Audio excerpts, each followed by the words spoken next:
Hey, my loves. I pray everyone finding this message in good spirits. I pray that you're just in the presence of God and allow him to lead your life. I pray that you're just in the season where you're letting your things that you're trying to do go and letting God lead you and grabbing a hold of what he's doing in your life. Today, I'm bringing you a prophetic message. But before I get started, I just encourage you to subscribe if you haven't subscribed already. Like if these messages are helping you, and just help me to push the gospel forward. And if you will want to sow into this message, what you need to sow into this message will be linked down in the description. And I think that's all I have to say about that. Just trying to make sure I didn't forget anything. But yeah, I have a prophetic message on today, and this message stems from a dream. But today I'm going to do this a little different. I want to go straight to scripture before I get started. And we're going to go to 2 Corinthians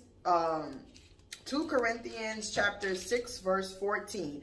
And it reads, "Be ye not unevenly yoked together with unbelievers, for what fellowship with righteousness have with unrighteousness, and what communion have light with darkness?" So that is telling us what the light has no place in communion with darkness. Light has no place just sitting with darkness, because it will become an issue. And this message, prophetic message, is coming from a dream. And I just want to encourage you to take this to God to make sure this is your message, and always test the spirit, and do that with mine also. With that being said, this message comes from a dream. I had a dream that this person was asleep, and they were sleeping, and when they woke up, this person that they had close relationship with were packing their things, and they were just getting out of there, and they didn't understand what was going on.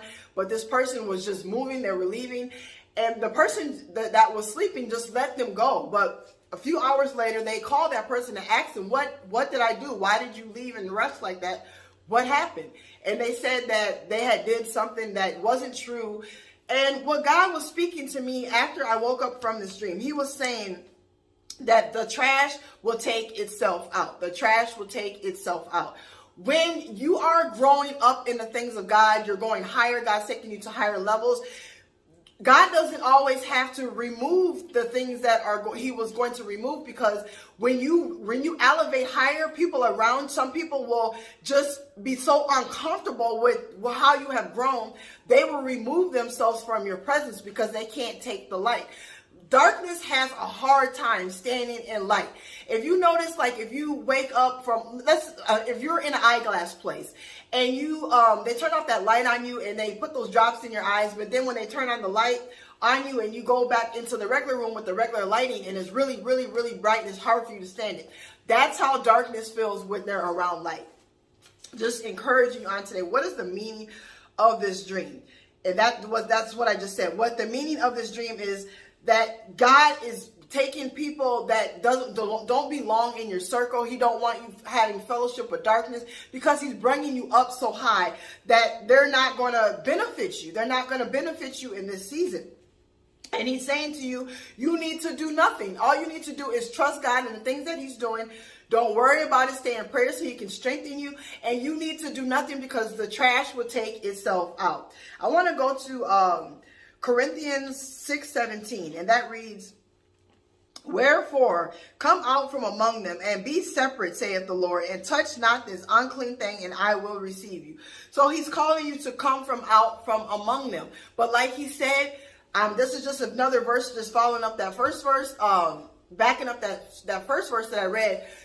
It's time for you to just come out from among what it is that God is calling you to come out from among. But in this situation, you need to do nothing, because the trash will take itself out. You need to just keep walking in God, continue following God, and continue growing, because the things that God is doing in you is going to cause some people to take themselves out and to remove themselves out of your life. But be okay with that, because God's going to bring you more people around you that's going to benefit you in this season. That's going to help you, more godly people to help you in your walk with Christ. With that being said, take this message to God, and I just encourage you to keep walking with God. don't be afraid of the change that's coming your way, and just trust God, because he knows what he's doing. And when he elevates you high, he has to put the right people around you, and sometimes he has to change your environment. So this is what you're experiencing right now, is an environmental change, but it's for the good, and you have to trust God. With that being said, go forth today knowing that Jesus is with you, he loves you, and he's continuing to grow you, and he's taking you higher, and the trash will take itself out. Have a super blessed one.